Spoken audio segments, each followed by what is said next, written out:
안녕하세요. 저는 서울에서 약국을 운영하는 40대 여성입니다. 일밖에 모르고 살다 보니 30대 후반에야 뒤늦게 결혼하게 됐네요. 그래도 다정한 남편과 친절한 시댁 식구들을 만난 게 행운이라 여기며 살았습니다. 그런데 갑자기 그게 저 혼자만의 착각이었다는 걸 깨닫게 되는 순간이 오더라고요. 제가 가족이라고 믿었던 사람들이 저를 어떻게 생각하는지 저 혼자만 까맣게 몰랐던 거죠. 사건은 정말 사소한 한마디에서부터 시작됐어요. 그럼 지금부터 제가 어떻게 정신을 차리게 됐는지, 그리고 더는 후회하지 않기 위해 어떤 선택을 했는지 그날의 기억을 더듬어 보겠습니다. 말씀드렸다시피 저는 약사입니다. 이비인후과, 안과, 정형외과, 내과까지 병원이 많은 번화가에서 약국을 운영하고 있죠. 약대 졸업하고 10년 넘게 대학병원 약품부에서 경력을 쌓다 30대 후반에 드디어 약국을 차렸습니다. 대학 때부터 제 약국을 갖는 게 꿈이었는데 꿈을 이룰 수 있어 정말 뿌듯했죠. 그런데 일에만 매달리다 보니 혼기를 놓쳤습니다. 대학 졸업하고 약국 열 때까지 연애다운 연애도 한번 못했네요. 그러다 문득 제 나이를 생각하니 마음이 조급해졌어요. 친정엄마가 저만 보면 한숨을 쉬면서 그러셨거든요. 서진아, 네가 아무리 잘나도 세상을 혼자 살 순 없는 거야. 이제 좀 주변을 둘러봐라. 네 친구들 벌써 다 애엄마 된 지 오래잖아. 지금이라도 서둘러야 해. 전에는 그런 말이 그저 귀찮은 잔소리라고 생각했는데 약국 일이 어느 정도 자리를 잡으니까 문득 외롭더라고요. 친구들은 각자 가정이 생기니 바빠졌고 같이 밥 먹을 사람도 여행 갈 사람도 없었습니다. 그러다 하루는 제약회사 영업사원이 신제품 홍보한다며 약국에 찾아왔어요. 처음에는 정말 영업하러 왔는데 한번 안면을 트더니 자꾸 찾아오더라고요. 꼭 영업이 아니어도 일주일에 두세 번씩은 들렀죠. 안녕하세요. 근처에 왔다가 약사님 생각나서 커피 한 잔 갖다 드리려고요. 점심은 드셨어요? 김밥이라도 사다 드릴까요? 그런 말들이 처음엔 영업 멘트 같았는데 점점 진심처럼 느껴졌습니다. 30대 초반의 훤칠한 키에 인상도 좋은 남자가 다정하게 말을 거니 마음이 흔들리더군요. 그렇게 조금씩 가까워지다 저보다 5살이나 어린 그 남자와 특별한 관계로 발전하게 됐습니다. 하지만 나이 차이가 워낙 많이 나서 처음엔 이렇다 할 확신이 없었어요. 하지만 남자는 반년 넘게 한결같이 다정한 모습을 보여줬고 결국 저는 결혼까지 결심하게 됐습니다. 지금 생각하면 너무 성급했죠. 아마 주변에서 자꾸 결혼 얘기를 하니 저도 모르게 마음이 바빴던 것 같네요. 그 뒤로 결혼 준비를 위해 시댁 식구를 만나게 됐습니다. 시댁의 첫 인사를 하던 날은 아직도 생생하게 기억납니다. 몇 해 전에 사별하셨다는 시어머니는 60대라는 나이가 믿기지 않을 정도로 동안이었어요. 어머닌 제가 무척 마음에 드셨는지 첫 만남에서부터 손을 꼭 잡으며 이런 말씀을 하셨죠. 아이고, 참하게도 생겼네. 똑똑한 약사 선생님이 우리 며느리가 되다니 내 팔자에 이게 무슨 복이라니? 고맙다, 고마워. 회사가 폐업해 새로운 일자리를 알아보는 중이라던 신우이도 활짝 웃으며 절 반겼습니다. 언니, 같은 여자지만 정말 멋있어요. 우리 오빠가 처복이 있나 봐요. 그렇게 환대받으니 몸둘 바를 모르겠더군요. 처음에는 나이 차이도 크고 시댁 형편도 어렵다는 말을 듣고 내켜하지 않던 엄마도 저를 입에 마르게 칭찬하는 시댁 식구를 보며 걱정을 내려놓으셨어요. 하지만 그때 저도 친정엄마도 미처 알지 못한 게 있습니다. 시댁 식구들의 칭찬 뒤에는 항상 뭔가 대가가 따른다는 사실이었죠. 결혼 초부터 시어머니가 종종 전화하셔서 이런 말씀을 하셨거든요. 예, 새아가, 우리 보일러가 갑자기 고장났는데 너무 오래된 거라 아예 교체해야 한다네. 이번에 친정 조카가 결혼하는데 고모가 돼서 축의금 100만 원은 해야 하지 않을까? 그렇게 넌지시 돈 얘기를 꺼내셨어요. 처음엔 당연히 별 거부감 없이 도와드렸습니다. 시누이가 일자리를 못 잡아서 어머니 연금만으로 살아가시기는 힘드실 거라고 생각했거든요. 그 정도는 보태드려도 큰 문제가 안 될 거라고 생각하기도 했고요. 하지만 그렇게 안일하게 생각한 게 잘못이었을까요? 어느 날부터인가 시누이도 어머니와 마찬가지로 저에게 손을 벌리기 시작했습니다. 언니, 저 이번에 진짜 중요한 면접 있거든요. 근데 정장이 너무 낡아서 혹시 50만 원만 빌려주실 수 있을까요? 언니, 아무래도 제가 컴퓨터 자격증이 없어서 취직이 잘 안 되는 것 같아요. 그 자격증 따려고 하는데 학원비 한 달치만 도와주시면 안 돼요? 빌려달라고 했지만 돌려받은 적은 없었습니다. 그래도 괜찮았어요. 시누이가 취업하면 보답하겠지 싶었고 어차피 가족인데 하나하나 다 따지면 너무 매정해 보일 것 같더라고요. 그런데 결혼하고 1년이 지난 어느 날 저녁을 먹다 말고 남편이 조심스럽게 이런 말을 꺼냈어요. 저기 여보, 나 할 말 있어. 뭔가 싶어서 쳐다봤더니 진지한 얼굴로 생각지도 못한 말을 꺼내더라고요. 나 많이 생각해봤는데 회계사 시험 준비하고 싶어. 예전부터 도전해보고 싶었는데 영업 뛰면서는 도저히 공부할 시간이 안 날 것 같아서 회사 그만두고 당분간 공부에만 집중하고 싶은데 당신 생각은 어때? 솔직히 당황했습니다. 회계사 시험이 얼마나 어려운지 저도 들어서 알고 있었거든요. 준비 기간도 길고 합격률도 낮다던데 회사를 관두면 그 기간은 수입이 없다는 뜻이잖아요. 그런데 남편의 표정이 무척 간절했습니다. 나도 당신처럼 전문직이 되고 싶어. 평생 영업만 할 순 없잖아. 내 꿈을 위해 도전해보고 싶은데 당신이 응원해주면 안 될까? 그 말에 마음이 움직였습니다. 저도 꿈을 위해 10년 넘게 달려왔잖아요.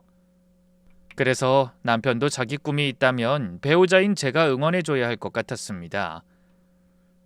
저는 잠시 고민하다 흔쾌히 찬성했어요.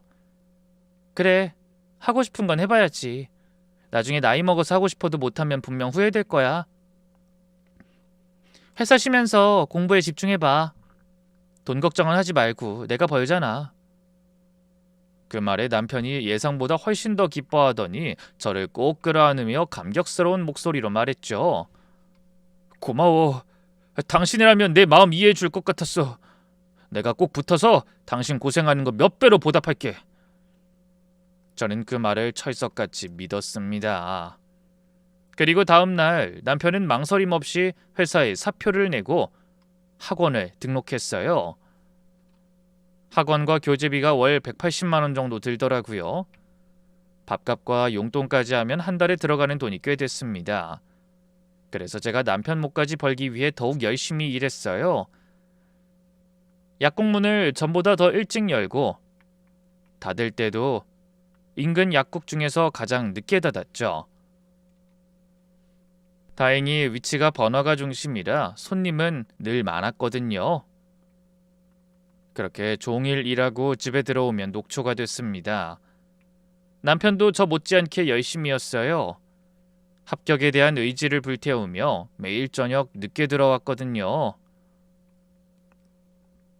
오늘도 도서관에서 늦게까지 공부하다 왔어. 꼭 한 번에 붙어야 하는데 마음처럼 될지 모르겠다. 피곤한 표정으로 말하는 남편을 보면 마음이 짠했습니다. 당신 고생이 많다. 얼른 씻고 와. 저녁 차려줄게. 저는 지친 몸을 이끌고 들어와서도 남편의 밥을 차렸어요. 피곤해서 몸이 천근만근이었지만 공부하느라 힘든 남편한테 따뜻한 밥 한 끼 해주려고 노력한 겁니다. 그렇게 3년이란 시간이 흘렀습니다. 그 사이에 저는 임신과 출산까지 했어요. 남편과 저를 닮은 귀여운 아들이었죠. 노산이라 걱정이 많았지만 다행히 별 문제 없이 건강하게 태어나준 아이가 정말 고마웠습니다. 하지만 그런 아이와 긴 시간을 보낼 여유는 없었어요. 출산하고도 2달 만에 약국에 복귀했거든요. 아이는 돌까지 친정엄마가 봐주시다가 어린이집에 보냈어요. 친정엄마도 연로하신데 손주까지 맡기려니 죄송했지만 다른 방법이 없었습니다. 애가 어린이집에 다니고는 오후 시간만 봐달라고 시댁에 부탁도 해봤네요. 하지만 시어머니가 난처한 표정으로 이렇게 말씀하셨어요. 아니, 난 무릎이 안 좋아서 애를 못 봐. 혹시나 내가 애 안고 넘어지기라도 하면 큰일이잖니. 미안하다. 그래서 어쩔 수 없이 아이가 하원한 오후 시간에도 여전히 친정엄마의 도움을 받아야 했습니다. 저는 무척 죄송했지만 엄마는 한 번도 싫은 소리를 안 하셨네요. 우리 귀한 손주 당연히 내가 봐야지. 그 생각을 하면 지금도 너무 감사하고 죄송합니다. 그 뒤로 또 3년이 지났어요. 하지만 남편은 여전히 시험 준비 중이었습니다. 벌써 6년째였죠. 원래 회계사 시험이 어려워서 평균 3년에서 4년은 걸린다고 하지만 6년이면 짧은 기간이 아니었어요. 매해 떨어질 때마다 남편은 의기소침해졌습니다.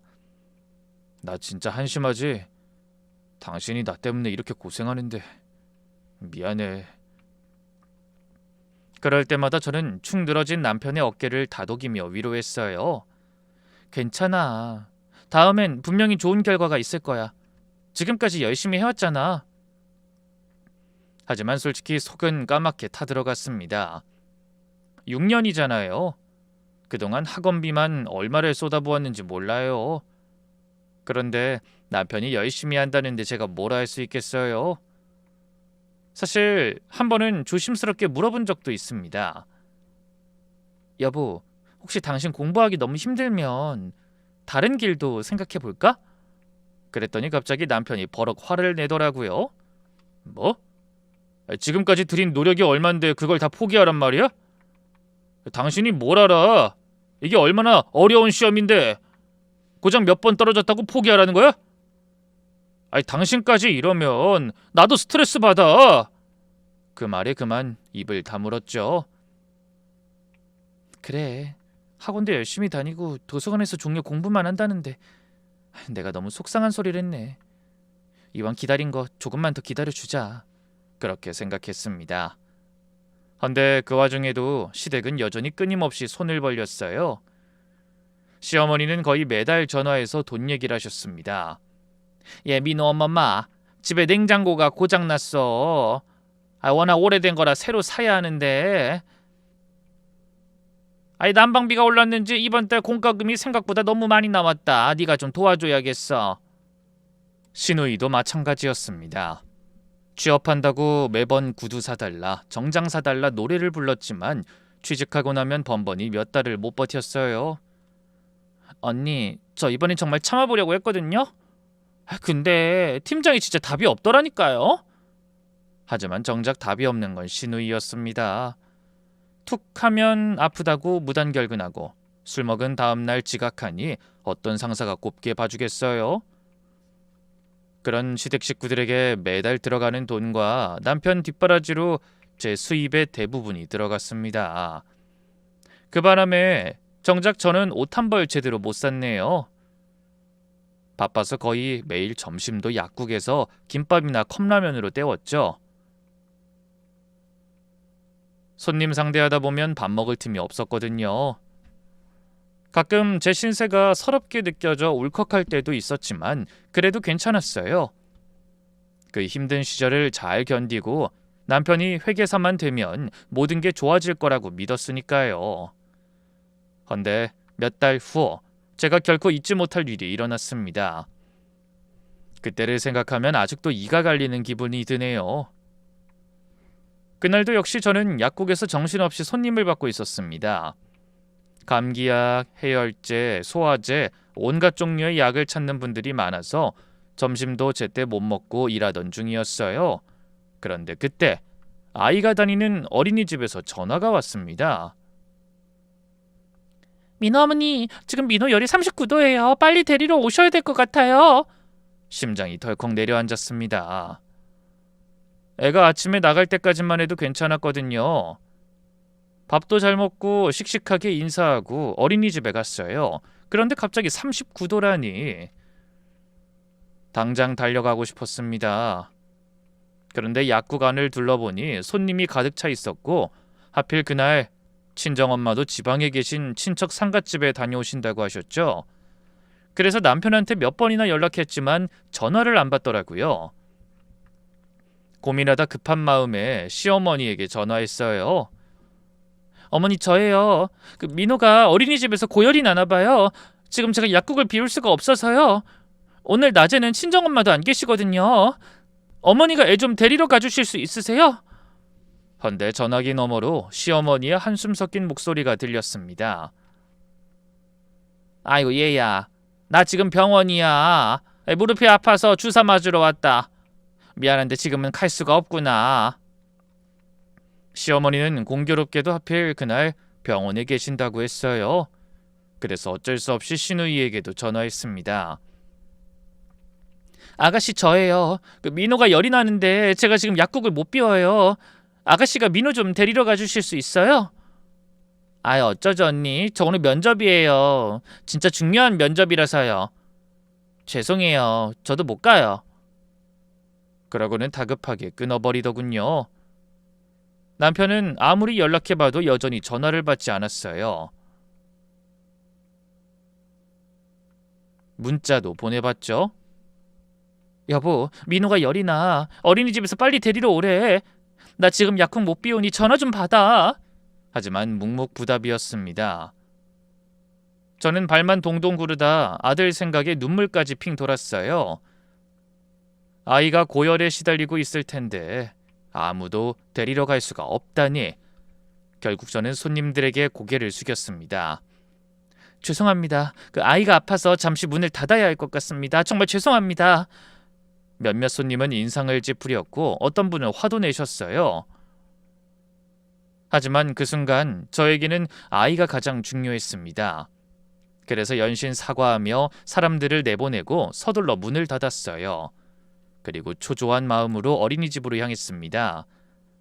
운전하면서도 계속 남편한테 전화했지만 역시나 받지 않더군요.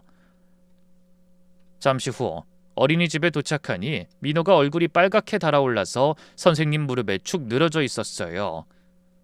눈도 풀려 있고 힘이 하나도 없어 보였습니다. 민호야, 엄마 왔어. 그러면서 아이를 안아들었더니 몸이 화덕처럼 뜨겁더라고요. 가슴이 덜컥 내려앉아 바로 응급실로 갔습니다. 대학병원 응급실이었는데 사람이 너무 많아서 한참 동안 기다려야 했어요. 아이를 안고 대기실에 앉아 있는데 애가 계속 보채면서 울었습니다. 열이 안 떨어지니까 힘들었겠죠. 엄마, 민호 아파. 알아, 조금만 참아. 의사 선생님이 곧 봐주실 거야. 아이 옷을 편하게 풀어주고 손수건을 물에 적셔 여기저기 닦아주며 계속 남편한테 전화했지만 여전히 통화가 되지 않았습니다. 애가 아프다는 걸 아는 시어머니와 시누이에게도 다시 연락은 오지 않더군요.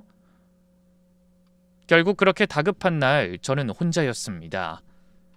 한참 동안 기다린 끝에 의사 선생님 진료를 받고 피검사하고 수액도 맞았어요. 애가 주사바늘 꽂을 때 얼마나 울었는지 몰라요. 팔다리를 버둥거리는 아이를 꼭 잡고 저까지 눈물을 삼켜야 했습니다. 민호야, 조금만 참아. 금방 끝나. 아이를 달래면서 이런 생각이 들었어요. 평소에 그렇게 남편이랑 시댁에 잘해줬는데 정작 내가 급할 땐 아무도 도움이 안 되는구나. 어쩔 수 없는 상황이지만 너무 속상하네. 그날 저는 밤새 응급실에서 아이를 돌봤습니다. 열이 오르락내리락 해서 새벽까지 한숨도 못 잤어요. 민호가 힘들어서 울 때마다 안아주고 땀 닦아주고 물 먹여주고 그러면서 계속 전화했지만 남편은 끝내 받지 않았고 문자 한 통도 없었습니다. 아무리 공부하느라 바쁘다지만 이 시간까지 식구들이 안 들어갔는데 연락이 없는 게 말이 되나? 그런 생각이 들더라고요. 그러다 새벽이 되어서야 열이 좀 떨어지고 아이가 겨우 잠에 들었습니다. 저도 간이 침대에 쪼그려 앉아서 눈을 좀 붙였어요. 아이도 편두선이 많이 부어 고열이 난 거라고 하더군요. 아침이 되어 약 처방을 받고 퇴원하게 됐습니다. 다행히 그날은 주말이라 출근할 걱정이 없어 천천히 집으로 돌아갈 준비를 했죠. 그런데 그제야 남편한테 연락이 왔더라고요. 저는 말할 기운도 없어 전화를 받자마자 짧게 대답했어요. 이제 퇴원해서 가는 길이야. 운전해야 하니까 집에 가서 얘기해. 집에 도착한 건 아침 9시쯤이었습니다. 현관문을 열고 들어가니 남편이 거실 소파에 앉아서 TV를 보고 있었어요. 당신 왔어? 남편이 고개를 돌리며 말했습니다. 아무렇지도 않은 표정이었어요. 민호는 괜찮아? 나 휴대폰을 진동을 해놓고 늦게까지 공부하느라 몰랐어. 밤에도 너무 피곤해서 오자마자 씻고 자느라 집에 사람이 없는지도 몰랐네. 당신이랑 민호 자는 거 방해 안 하려고 작은 방에서 잤거든. 아침에 일어나서야 문자 메시지 확인했어. 미안해 정말. 남편의 변명에 할 말을 잃었습니다. 저는 밤새 혼자서 아이 안고 응급실에 있었는데 진동으로 해놔서 몰랐다니. 제가 전화를 수십 번도 넘게 한 것 같은데 이 몰랐다는 한마디로 끝내는 게 황당했죠. 부하가 치밀어 올랐지만 말이 안 나왔어요. 너무 지쳐 있었거든요. 밤새 아이 걱정에 속이 타들어갔고 피곤함에 지쳐 온몸에 힘이 하나도 없더라고요.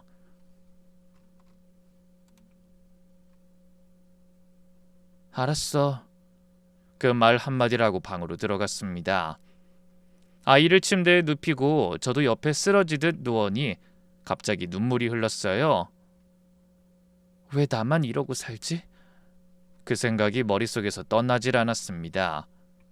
물론 각자 사정이 있었다고는 하지만 저희 친정엄마처럼 뒤늦게라도 애 안부를 묻고 병원에 오겠다는 시댁 식구가 아무도 없었다는 게 무척 서운했어요. 특히 진동으로 해놔서 몰랐다는 남편의 변명은 실망스럽기 그지없었습니다. 하지만 그런 일이 있을 때도 저는 별말하지 않았어요. 아이가 아픈 건 갑작스러운 일이었고 각자 바쁜 이유가 있었으니 어쩔 수 없다고 생각하며 있기로 한 겁니다. 그런데 며칠 후 또 생각지 못한 일이 일어났습니다. 시어머니의 생신이라 평소 어머니가 좋아하시던 한우 갈비집을 예약하고 저녁을 먹기로 한 날이었죠. 며칠 전부터 미리 말해왔지만 당일에 한 번 더 전화로 약속을 확인했어요. 어머니, 오늘 저녁 약속 잊지 않으셨죠? 7시예요. 오냐, 그래 고맙다. 그 집 고기가 정말 맛있지? 그맘때 공부에 집중한다며 자주 연락이 안 되던 남편에게도 아침에 미리 당부했어요.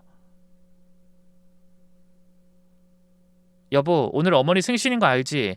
저녁에 갈비집 예약한 거 잊지 마. 그랬더니 남편이 미안한 표정을 지으며 말했습니다. 근데 나 학원에 갑자기 보강이 잡혀서 좀 늦어질 것 같아. 먼저 가 있어. 내가 가능한 한 빨리 갈게. 그래? 알았어. 끝나면 바로 와. 그래서 저는 약국문도 일찍 닫고 아이와 함께 먼저 갈비집으로 향했습니다. 마침 갈비집 앞에서 어머니와 시누이를 만났죠. 헌데 안으로 들어서는 저희를 보고 사장님이 환하게 웃으며 다가와 반갑게 인사했어요. 어머, 어르신 요즘 자주 오시네요. 시어머니를 한눈에 알아보더라고요. 단골이니 그럴 수도 있을 거라 생각하며 가볍게 넘기려는데 이어지는 말에 멈칫했습니다. 복도 많으셔라. 얼마 전에도 아들 내외분이랑 온 가족이 오셨잖아요. 며느리들이 다 잘하시나 봐요. 저는 어리둥절한 표정으로 어머니를 바라봤습니다. 며칠 전에도 아들 내외분이랑? 며느리들은 또 뭐야? 어머니한테 며느리라곤 나 하나잖아. 순간 시어머니 얼굴이 굳어지는 게 보였습니다. 신우이도 눈을 피하더라고요. 그러더니 어머니가 황급히 제 팔을 잡아 끌며 말씀하셨습니다. 저 사장이 단골 만들려고 아무한테나 친한 척한다. 사람을 잘못 봤나 보다. 우리 얼른 들어가자. 갑자기 고기 냄새 맡았더니 허기가 지네. 그러고는 저를 가게 안쪽으로 밀듯이 데려가셨죠. 저는 아무렇지 않은 척 자리에 앉았지만 머릿속은 복잡했습니다. 사장님은 분명 며느리들이라고 했지만 전 며칠 전 그 식당에 간 적이 없었어요. 그럼 사장님이 며느리로 착각한 여자는 누굴까요? 어머니는 사람을 잘못 봤다고 했지만 사장님의 눈빛은 확신에 차 있었습니다. 그 뒤로는 고기를 구우면서도 내내 그 생각만 맴돌았어요. 시어머니랑 시누이도 평소보다 말이 없었죠.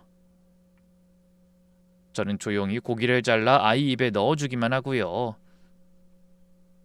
분위기가 너무 어색했습니다. 그때 남편이 도착했어요. 여보 미안, 보강이 늦게 끝났어. 그래서 남편을 바라보는데 어딘지 이상하게 예전과 다른 느낌이 들었습니다. 이 사람한테 내가 모르는 비밀이 있는 건가?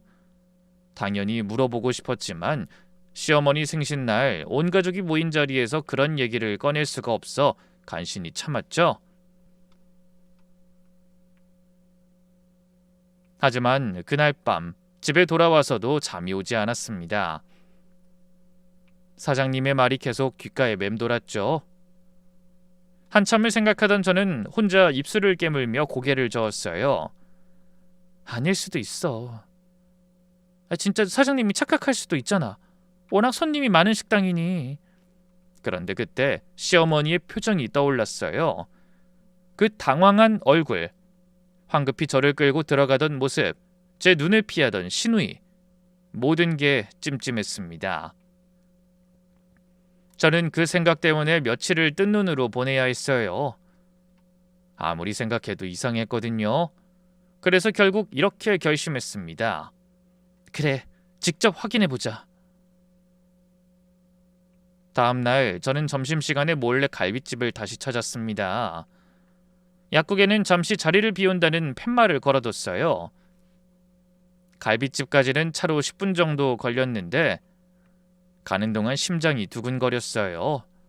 뭔가 무서운 걸 확인하러 가는 기분이었죠. 가게에 들어서니 사장님이 저를 금방 알아보더라고요. 어머, 어제 오셨는데 오늘 또 오셨네요? 근데 혼자세요? 의아한 얼굴로 묻는 상대에게 저는 최대한 자연스럽게 웃으며 대답했습니다. 사장님 죄송한데요. 어제 말고 며칠 전에 저희 시어머니 오셨던 날 CCTV 좀 볼 수 있을까요? 어머니가 그날 찾던 귀걸이 한쪽을 잃어버리신 걸 오늘에야 아셨나 봐요. 여기서 떨어진 건지 한번 확인해 달라고 하셨어요. 사장님이 고개를 갸웃거리더니 흔쾌히 허락했습니다.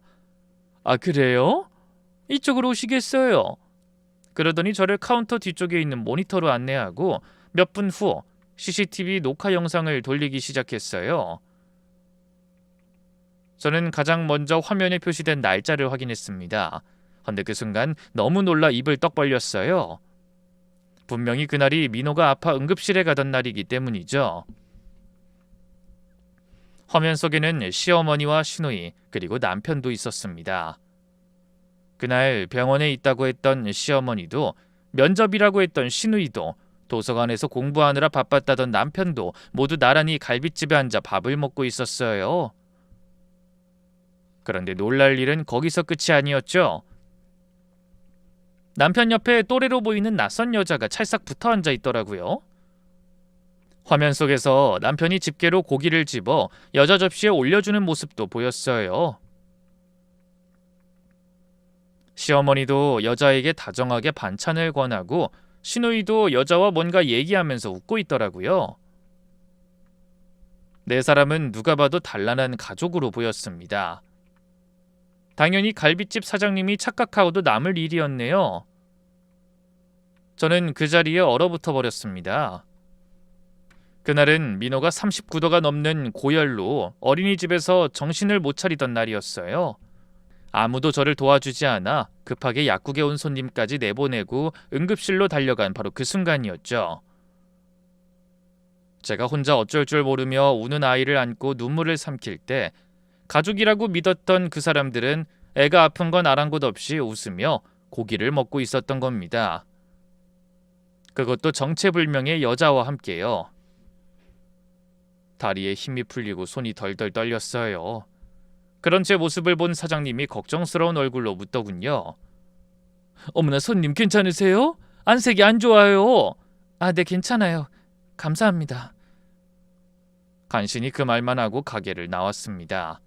그리고 차에 타서 한참을 멍하니 앉아있기만 했어요. 눈앞이 캄캄하고 머리가 복잡해 어떻게 해야 할지 모르겠더라고요. 이게 도대체 뭐지? 머릿속이 하얘졌다가 까매지길 반복했습니다. 시어머니, 남편, 시누이 세 사람 다 저에게 거짓말을 한 거였어요. 그리고 그 여자는 긴 생머리를 늘어뜨리고 곱게 화장한 얼굴로 남편 옆에 앉아 고기를 받아먹던 여자는 누구였던 걸까요? 저는 머리를 감싸쥐며 절망과 부정을 반복했습니다. 아니야. 아무리 생각해도 그런 이상한 관계는 아닐 거야. 분명히 내가 모르는 친척이거나 아니면 아가씨 친구가 아닐까? 그런 고민 때문에 며칠을 뜬 눈으로 지새운 저는 남편 얼굴을 볼 때마다 CCTV 화면이 떠오르는 고통을 참아야 했어요. 여자 옆에 앉아 웃으며 접시에 고기를 올려주던 모습은 결코 잊을 수가 없을 것 같았죠. 그날 남편은 아이가 응급실에 있음에도 연락이 끊긴 채 다음날 아침에서야 통화가 됐습니다. 대체 어디서 뭘 했는지, 그 여자는 누구인지 따져 묻고 싶었어요. 하지만 섣불리 그럴 수가 없었습니다. 대답을 듣는 게 무섭기도 했고 저한테 말도 안 되는 소리를 늘어놓는다면 참기가 어려울 것 같았거든요. 그래서 또 한 번 마음을 굳게 먹고 직접 행동에 나서기로 결심했습니다. 개인 사정이라는 팻말을 걸고 약국 문도 하루 닫기로 했죠. 어지간해서는 생각할 수 없는 일이었지만 그때의 저는 그만큼 절박했습니다. 다음 날 아침, 저는 평소처럼 일찍 출근하는 척 집을 나서 아이를 어린이집에 데려다 줬어요. 하지만 약국으로 가는 대신 다시 집 앞으로 돌아와 근처 골목에 차를 세우고 기다렸습니다. 뭘 기다렸냐고요? 당연히 남편이죠. 그날 하루 쉬면서 몰래 남편을 따라다녀 보기로 했거든요. 평소 남편은 아침 9시쯤 집을 나서서 학원에 갔다가 도서관에 간다고 했어요. 하지만 남편은 9시가 훌쩍 넘어 10시가 되어도 집에서 나오지 않았습니다. 저희 빌라 출입문이 훤히 보이는 곳에서 눈을 부릅뜨고 기다렸기에 남편을 못 봤을 리는 없었죠.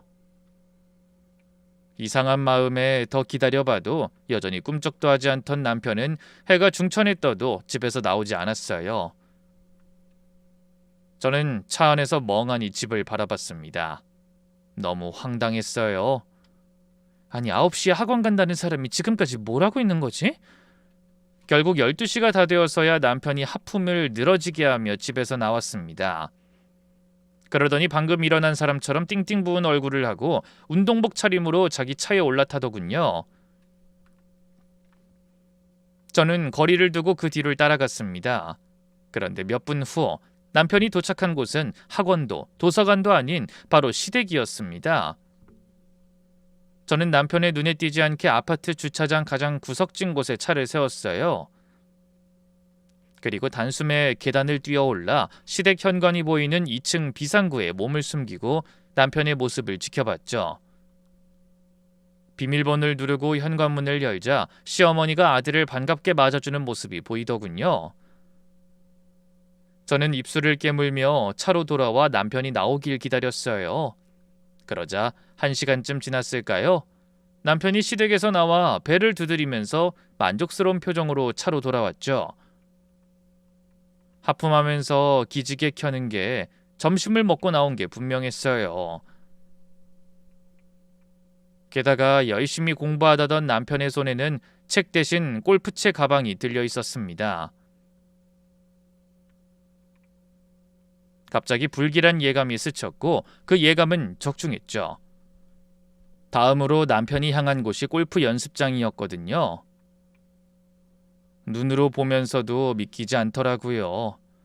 공부하느라 전화도 못 받는다던 수험생이 골프라니 말이나 되는 일인가요? 저는 남편이 골프 친다는 사실조차 까맣게 모르고 있었는데 보아하니 시댁에 골프용품을 다 가져다 숨겨놓은 모양이었어요. 제가 시댁에 간다 해도 창고로 쓰는 방이나 베란다까지 구석구석 보는 게 아니니 숨기려면 얼마든지 가능한 일이었죠. 그렇게 연습장으로 들어간 남편은 몇 시간이나 지난 후에 여유 있는 모습으로 나와 차에 골프채 가방을 실어두고 사람들과 어울려 저녁을 먹으러 간다며 웃고 떠들었어요. 그 모습을 고스란히 지켜본 저는 말문이 막혔습니다. 남편이 회사를 그만두고 공부하는 6년간 저는 한 번도 그 사실을 의심해 본 적이 없었어요. 그런데 언제부터인진 모르지만 남편은 학원 근처인 가지도 않고 살고 있었던 겁니다. 공부는커녕 해가 중천이 뜰 때까지 퍼자고 시댁에 가서 점심 먹고 빈둥거리다 오후에 골프 연습장 가고 사람들과 어울려 놀며 하루를 보낸 거죠. 그러면서 저녁에 집에 들어와서는 공부하느라 힘든 척했던 거예요. 오늘도 공부하느라 너무 힘들었어. 어깨도 아프고 체력도 딸리는 것 같아. 저는 그 말을 믿고 약국에서 제일 비싸고 효과 좋은 영양제까지 가져다 줬네요. 하지만 남편의 하루는 제가 미처 상상도 하지 못한 모습이었습니다. 매달 공부한다며 저에게서 가져간 학원비, 교재비, 생활비가 그런 상팔자를 유지하기 위한 목적으로 쓰이고 있었던 겁니다. 아무것도 모르는 저는 아침부터 밤늦게까지 아이도 친정에 맡긴 채 혼자 종일 동동거리며 일했습니다.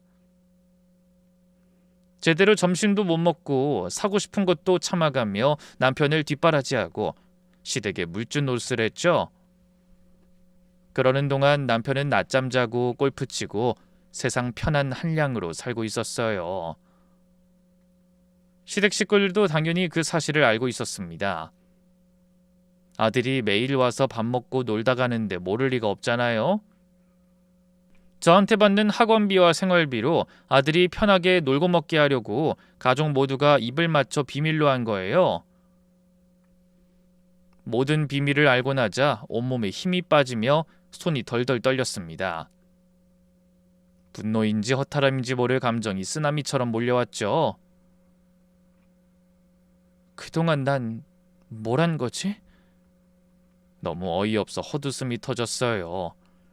차에 앉아 허공에 대고 한참을 웃던 저는 결국 펑펑 울어버렸답니다. 그런데 그날 여럿이 어울려 저녁을 먹고 나온 남편은 혼자가 아니었습니다. 갈비집 CCTV에 찍혔던 여자와 함께 나왔더라고요. 둘은 나란히 손을 잡고 남편의 차에 올라타더니 어딘가로 사라졌습니다.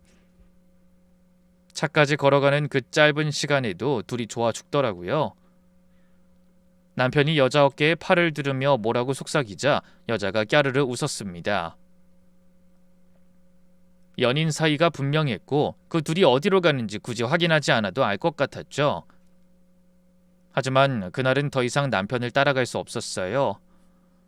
분노인지 슬픔인지 모를 눈물이 멈추지 않고 숨이 막혀와 더는 운전을 할 수가 없었거든요.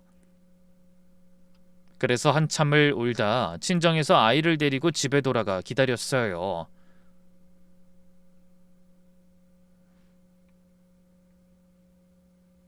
엄마한테 울었다는 사실을 들키지 않으려고 화장을 얼마나 덧칠했는지 모르겠네요. 하지만 이런 사실을 까맣게 모르는 남편은 그날도 자정이 넘어서 들어와 도서관 의자가 딱딱해서 불편하다는 헛소리를 늘어놨죠. 그 뒤로 저는 혼자 이 일을 해결할 수 없다는 걸 깨닫고 다른 사람의 힘을 빌렸습니다. 탐정에게 여자의 정체를 밝혀달라고 한 거죠. 결과는 금방 나왔어요. 박소영이라는 이름의 20대 후반 직장인이었고 남편과 골프 동호회에서 만난 사이였습니다. 그런데 더 황당한 건 남편이 골프 모임에는 총각 행세를 하고 다녔다는 사실이었어요. 그렇다면 시댁 식구들도 남편이 그런 짓을 하고 다닌다는 걸 뻔히 알면서 막지 않았다는 말이 되더라고요. 갈빗집에서 내연녀와 함께 가족처럼 식사까지 했으니 아무리 아니라고 한다 해도 변명의 여지가 없는 일이었죠. 그것도 하필 아이가 응급실에 실려간 그날 셋이서 내연녀를 만나 고기 먹으며 웃고 있었던 겁니다. 한마디로 시댁 식구와 남편 모두 한통속이었습니다. 전 그제야 깨달았어요. 난 그동안 이 거지 같은 집구석에 현금 민출기이자 호구였을 뿐이야. 한순간이라도 나를 가족이라고 생각했다면 감히 이런 짓을 할 수가 없지.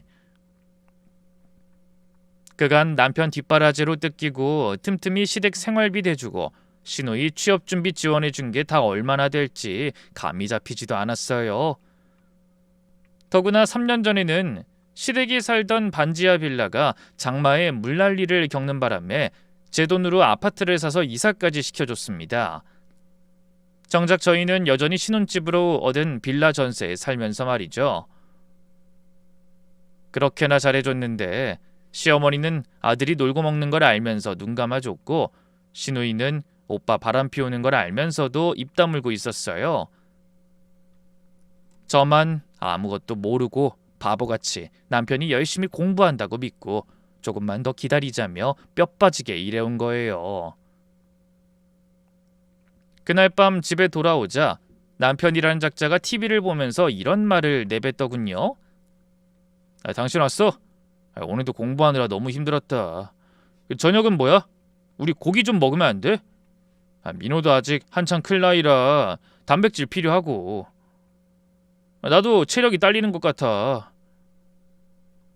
근데 요즘 당신 바쁘다고 솔직히 밥상이 너무 부실했잖아. 우리 한우 좀 사다 먹을까? 그런 뻔뻔한 말을 나불거리는 면상을 한 대 치고 싶은 걸 참느라 혼났습니다. 아직은 안 돼. 절대 어설프게 화풀이하는 걸로 끝내지 않을 거야. 제대로 준비해서 철저하게 짓밟아줄 수 있을 때 터뜨릴 거야. 두고 봐. 그렇게 저는 낯두꺼운 남편 일가를 향한 복수를 다짐했습니다. 그리고 그날 이후 아무 일도 없었던 것처럼 행동하려고 엄청나게 노력했어요. 남편에게도 나긋나긋하고 시댁에도 잘했죠. 속은 뒤집어졌지만 때가 될 때까진 이를 악물고 참기로 했습니다. 그래서 누가 봐도 저는 달라진 거 없이 겉으론 예전과 똑같을 거예요. 하지만 속은 완전히 달라져 있었어요. 탐정에게 더 자세한 조사를 의뢰해 남편과 시댁의 모든 구린 정황을 탈탈 털었거든요. 남편과 내연녀의 일거수일투족, 시댁 식구들이 어디까지 알고 있었는지, 그리고 그동안 제 돈이 어디로 흘러갔는지까지 전부 다요. 결과는 충격적이었습니다. 남편은 골프 동호회에서 총각 행세를 한 것도 모자라 강남에 건물 2채를 가진 금수저라고 거짓말까지 했더라고요. 월세 받아서 놀고 먹는 재력가라면서요. 웃기지도 않죠. 실상은 마누라한테 학원비 탔으면서 백수로 사는 주제에. 근데 더 당황한 건 그 다음이었습니다. 내연녀의 아버지가 중소기업 사장이었더라고요. 남편은 그 사실을 알고 접근해 환심을 사려고 애를 썼고 시댁 식구들까지 끌어들여 믿음을 준 거예요. 생각해보세요. 친부모와 형제까지 소개하며 접근하는데 누가 그 남자가 총각이 아닌 사기꾼이라고 생각이나 할 수 있겠어요? 그런데 시누이와 시어머니가 이런 남편의 말도 안 되는 짓거리에 동조한 데는 다 이유가 있더라고요. 내연녀한테 명품 가방, 명품 시계를 선물 받고 고급 호텔 레스토랑에서 밥도 얻어먹고 시어머니가 친구들과 가는 해외여행에 경비까지 대줬다는 겁니다. 그뿐만이 아니었어요. 남편은 내연녀 아버지한테 예비 사위로 인사까지 드리고 시누이 취업도 부탁했던 모양이더군요. 그래서 여기저기서 퇴짜만 맞던 시누이가 내연녀 아버지의 회사에 취직까지 했습니다. 신우이가 최근에 취직됐다며 좋아하던 게 떠올라 코웃음이 났어요. 시댁 식구들 참 간도 크지 않나요? 어떻게 멀쩡히 애까지 있는 남자가 총각 행세하며 받는 도움을 무서워하지도 않고 같이 누렸을까요? 절대 안 들킬 거라고 생각한 그 근거 없는 자신감이 신기할 지경이었습니다. 그쯤 되니 남편의 속내가 궁금했어요. 저와 아이를 버리고 과거를 숨긴 채 부잣집 여자를 선택하려고 한 건지, 아니면 대충 돈만 빼먹고 내연녀를 버리려고 한 건지, 둘 중 어떤 거라도 인간 이하의 쓰레기라는 사실엔 변함이 없었습니다. 이 모든 걸 다 알고 말리기는커녕 남편에게 협조하고 같이 놀아난 시댁 식구들도 마찬가지였죠. 저는 이를 악물었습니다. 좋아, 이런 짓을 했겠다? 나도 더 이상 가만히 있진 않을 거야. 그래서 부지런히 증거를 수집했어요. 탐정을 통해 남편과 내연녀의 데이트 사진, 영상, 호텔 출입 기록, 카드 명세서를 전부 확보했습니다. 남편 카드 명세서를 보니 학원 결제는 0건이었고 골프 용품점, 명품 매장, 고급 레스토랑 결제만 가득하더군요. 그 돈이 다 어디서 났겠어요? 제가 힘들게 번 돈으로 부자놀이하며 바람이나 피운 거죠. 그래서 저는 증거를 수집하고 여러 가지 준비를 하며 다가올 때를 기다렸습니다. 그런데 드디어 준비가 끝났다고 생각할 시점에 남편이 먼저 이런 말을 꺼냈어요. 여보, 나 이번엔 진짜 마지막이라고 생각하고 열심히 할 거야. 그래서 막바지 정리가 필요할 것 같아서 며칠만 절에 들어가서 공부하고 올게. 뭐? 절? 그러자 남편이 비장한 표정으로 고개를 끄덕였습니다. 저는 욕짓거리가 올라오는 걸 참으며 대답했어요. 그래, 잘 다녀와. 당신 그렇게 열심히 했는데 이번엔 꼭 붙어야지. 그런데 며칠 후 탐정이 그러더라고요. 남편이 뒤를 밟다 동호회 사람들과 골프 치러 가려고 해외여행을 예약했다는 사실을 알아냈다고요. 남편이 가려고 한 곳은 절이 아니라 동남아였던 거예요. 전 그날을 결전의 날로 삼기로 했어요. 남편이 없을 때 움직이는 게 저도 마음 편했거든요. 그래서 남편이 떠나고 난 뒤 바쁘게 움직이기 시작했습니다. 먼저 신우이와 어머니가 외출한 틈을 타서 미리 연락해둔 부동산에 두 사람이 살고 있는 아파트를 보여주고 시세보다 싸게 매매 계약을 체결했어요. 금매로 내놓으니 결혼 날짜가 임박한 신혼부부가 바로 계약하겠다고 나서더군요. 비록 사정이 딱한 시댁 식구들을 위해 마련한 아파트지만 제가 열심히 모은 돈으로 산 집이니 당연히 제 명의로 되어 있었거든요. 헌데 집을 판 다음 날 부동산에서 연락이 왔더라고요. 예비 부부가 인테리어 업체와 함께 그 집에 다시 방문해 붙박이장 치수도 재고 집 상태도 확인하겠다는 겁니다. 저는 손쉽게 집을 팔았다는 사실을 알릴 수 있을 것 같아 흔쾌히 그러라고 했습니다. 당연히 아무것도 모르고 있던 시어머니가 무척 당황했는지 저한테 전화를 했더군요. 애미야, 부동산에서 이 집이 팔렸다는데 무슨 소리냐? 갑자기 인테리어 공사를 해야 한다고 확인하러 왔다는데 난 이게 무슨 일인지 모르겠다. 하지만 저는 아무렇지 않은 말투로 담담하게 말했어요. 어머나 죄송해요. 제가 말씀드린다는 걸 깜빡했네요. 그 집 빨리 비워주셔야 해요. 이삿날이 한 달도 안 남았거든요. 뭐? 아니 너 지금 무슨 소리라는 거냐? 무슨 일인지 모르시면 아드님한테 물어보세요. 아마 지금 그쪽도 난리가 나 있을 테니까. 뭐야? 그쪽이라니 누구 말하는 거야? 박소영이라고 했나? 그 아드님이 유부남인지도 모르고 어머니한테 명품 가방 선물한 그 아가씨네지 누구겠어요? 그쪽 아버님이 너무 화가 나서 그 집 새 식구를 사기로 고소한다고 하더라고요. 아마 아드님도 이 소식 듣고 지금 놀랐을 거예요. 그리고는 전화를 끊어버리고 받지 않았죠. 이게 다 무슨 소리냐고요? 제가 집을 팔아버리고 두 번째로 한 일은 탐정을 통해 알아낸 내연녀 아버지의 회사로 찾아가는 일이었어요. 하지만 약속하지 않았다는 이유로 만나기가 쉽지 않더군요. 그래서 회사 로비에서 비서실로 전화를 연결해달라고 한 뒤 이렇게 전화라고 했어요.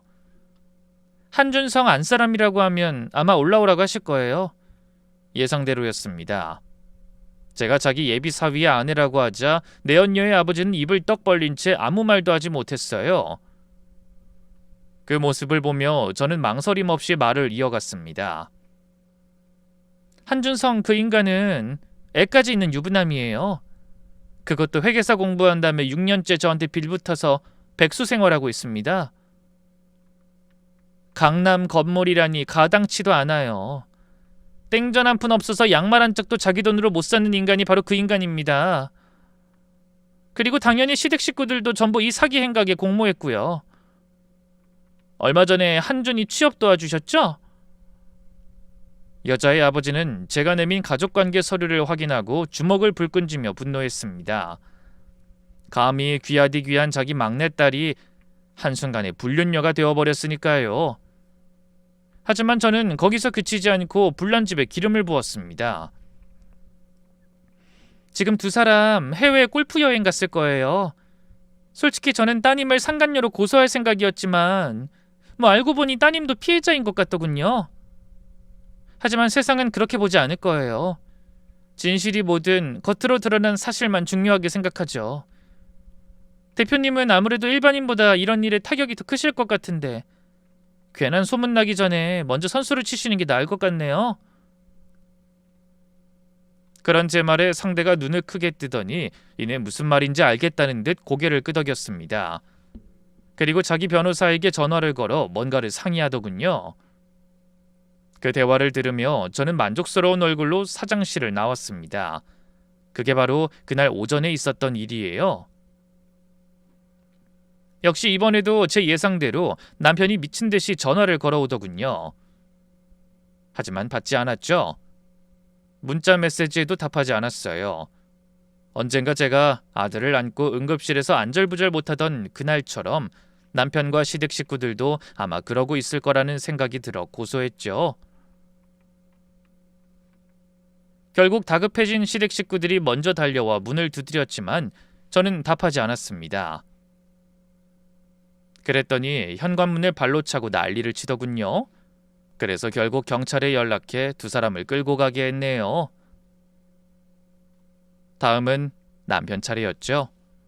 내연녀의 아버지에게 전화를 받은 뒤 급하게 비행기를 탔는지 자정이 넘어서 집 앞에 도착했더라고요.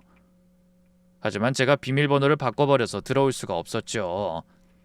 여보, 이게 다 무슨 일이야? 소영이 일은 오해야.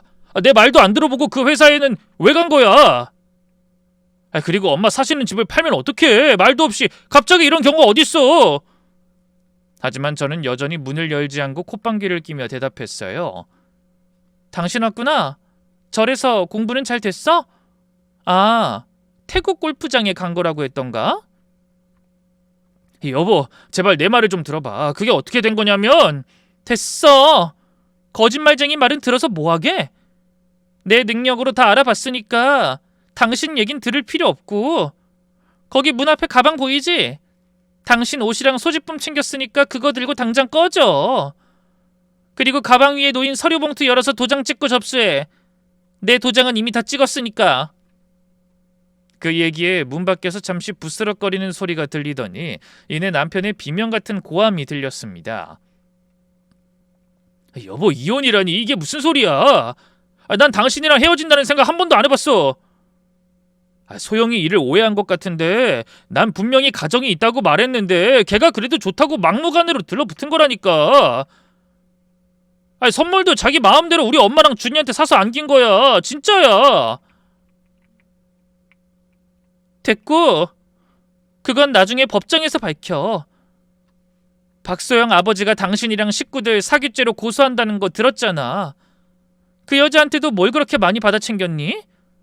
그거 다 토해내려면 골치 좀 아프겠더라? 근데 나한테 줄 것도 꽤 되는 것 같던데? 대충 계산해봐도 그간 너 공부하라고 준 생활비랑 학원비가 2억이 넘더라? 그거 나 어떻게 갚을 건지 계획 세우면 연락해. 뭐? 아니, 그건 당신이 좋아서 준 거잖아. 아니, 갑자기 그 큰 돈을 어떻게 만들라고? 이건 억지지. 억지? 뚫린 입이라고 그따위 말이 나와? 그래, 내가 너 공부하라고 돈 줬어. 근데 넌 학원 간 적도 없잖아. 해가 중천에 뜰 때까지 자다가 골프나 치고 바람이나 피우고, 심지어 민호가 응급실 간 날도 전화 안 받고 그 여자랑 셋이서 갈비 드시느라 바쁘셨고. 여보, 그건 일부러 그런 게 아니야. 진짜 처음 1년은 열심히 공부를 해보려고 했는데 생각했던 것보다 너무 어렵고 내 길이 아닌 것 같더라고. 그래서 뭔가 다른 일을 찾아보려다가 그게 늦어지니까 나도 모르게 당신한테 돈 받아 사는 생활에 적응돼 버린 거야. 처음부터 속이려고 작정한 건 아니었단 말이야. 그렇게 말하면 뭐가 달라질 것 같아? 그래봐야 5년은 일부러 속였다는 거 인정하는 꼴밖에 안 되잖아. 분명히 말하는데 난 너희 가족 현금 인출기가 아니야. 앞으로 너랑 내가 다시 만나는 곳은 오직 법정밖에 없을 거야. 결국 그날 남편도 시어머니처럼 꼴사나운 행패를 부리다가 경찰에 끌려갔습니다. 하지만 그걸로 끝이 아니었죠. 주야장천 저를 찾아와 무릎을 꿇고 빌었다, 윽박질렀다, 사람 정신을 쏙 빼놓더라고요. 심지어 시어머니와 시누이는 약국바닥에 드러누워 어린애처럼 징징거렸습니다. 언니 너무한 거 아니에요? 저 그 어렵게 들어간 회사도 잘렸는데 집까지 뺐다뇨? 그럼 우린 어떻게 살란 말이에요? 그걸 왜 나한테 물어요? 여자한테 거머리처럼 들러붙어 등골 빼먹는 게 그 집 새 식구 특기 아니에요? 이제 그만 똥차는 빠져줄 테니 더 돈 많은 새 차 찾아가요. 예, 민호 엄마마, 우리가 잘못했다. 그래도 민호를 봐서 그 집에서 당분간만이라도 살 수 있게 해주면 안 되겠니?